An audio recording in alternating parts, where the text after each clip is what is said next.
everybody, welcome back. I am super excited for today's video. As you know, My Style 5 is a channel where we can discuss all things style related. And what I say here in my videos and what I say on my blog as well, which if you don't know is mystyle5.com. I'll put the address here somewhere so you can go check it out.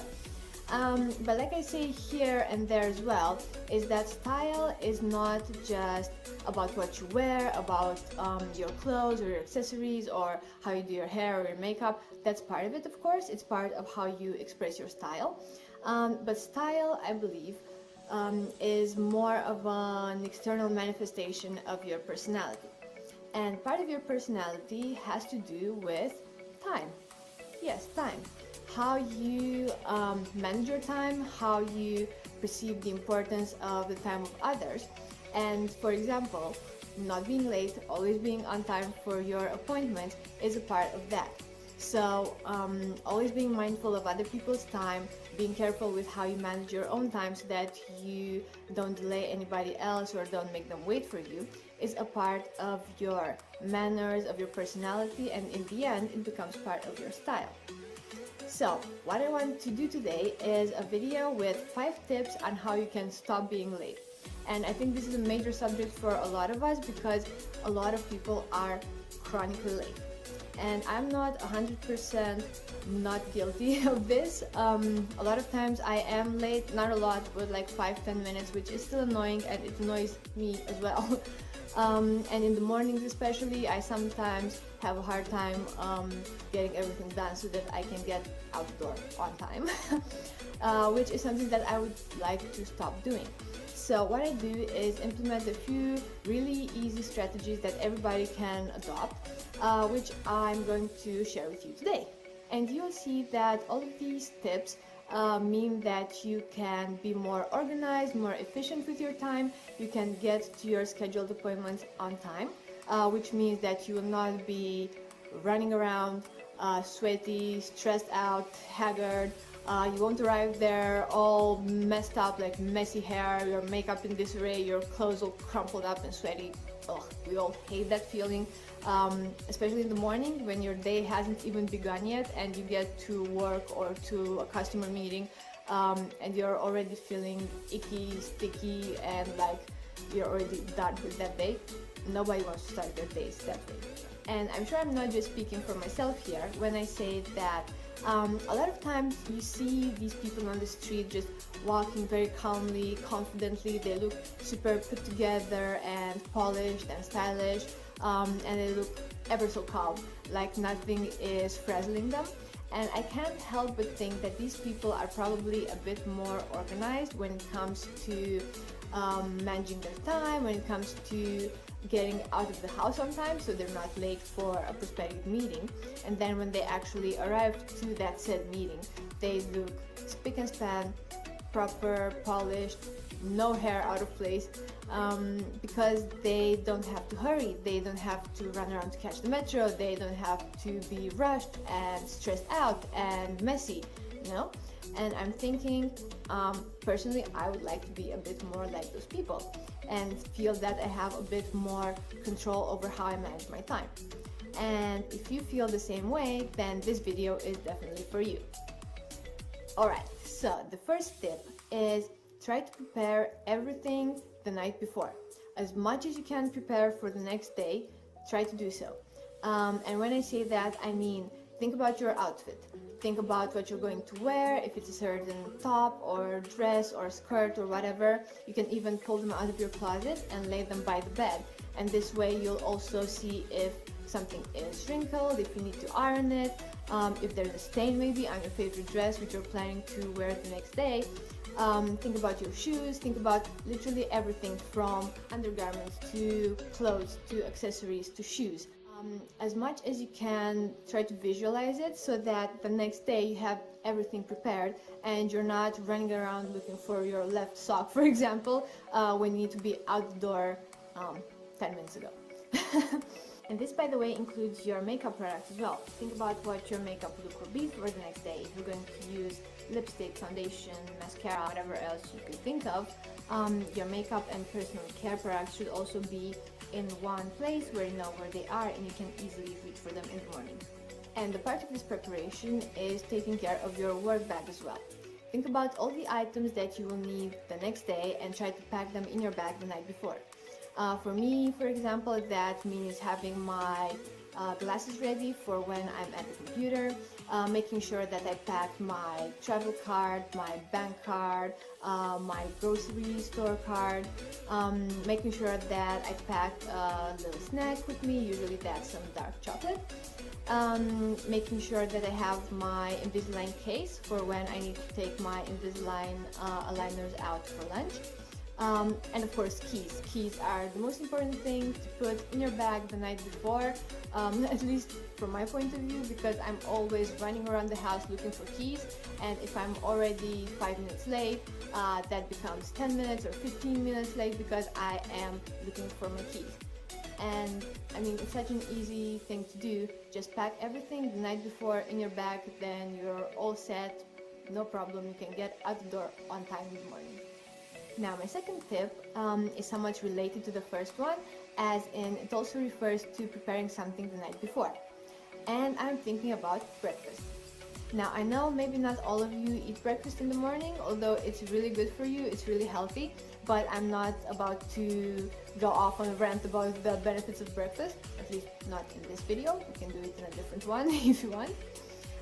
But anyway, I always eat breakfast in the morning because I can't start my day without it, I can't function properly without it. And what I like to do is prepare it the night before. And a super simple recipe is just doing a bit of oatmeal. It can be with chia seeds or without, or with goji berries or whatever else you like to add in it. But I like putting a few tablespoons of oatmeal in a glass with a bit of milk, with cinnamon, ginger. You can add any spice you like. These are the ones I prefer. You can add a pinch of salt as well for taste. You can sweeten it with honey or with maple syrup or whatever your favorite sweetener is. And then once you mix those all together, you can just pop it in the fridge, leave it there overnight, and then when you wake up in the morning, your pudding, breakfast, oatmeal, chia seed pudding is ready. And then you saved about, I don't know, 10 or 15 minutes in the morning, and you have a delicious filling breakfast. You can also add some nuts if you want, or some granola or some fresh fruit. That's delicious with oatmeal. And then you've got a great nutritious breakfast. And another great breakfast option that you can do the night before is Greek yogurt with fresh fruits, with nuts, with berries, with a bit of honey, whatever you prefer. You can just put them all together the night before, stick in the fridge, and then just take it out in the morning.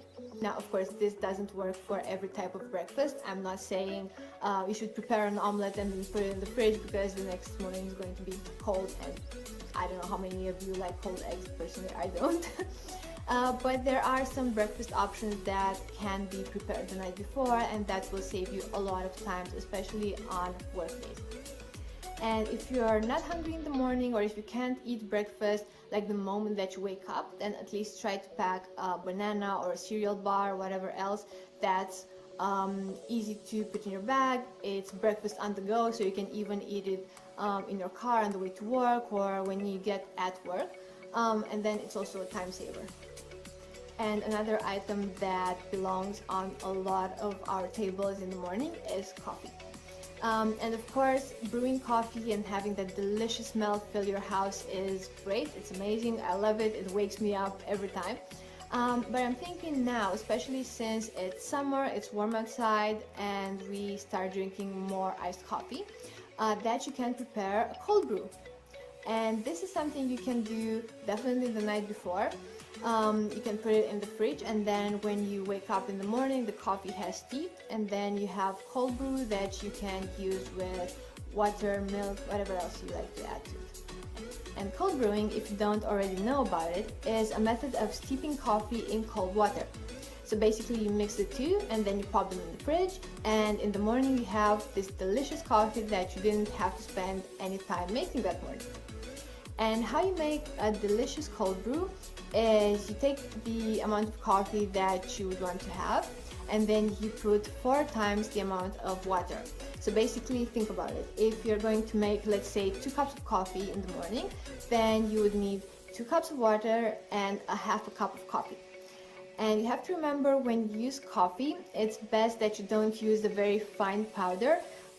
It's better if you use a bit more coarse grinds, because cold brew tends to be a lot stronger than regular coffee.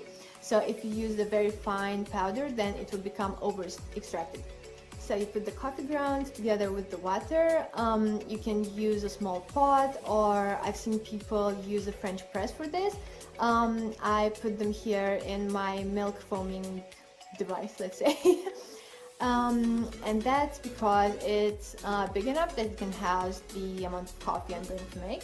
And it also has a lid, which I'm going to use to separate the grounds from the coffee.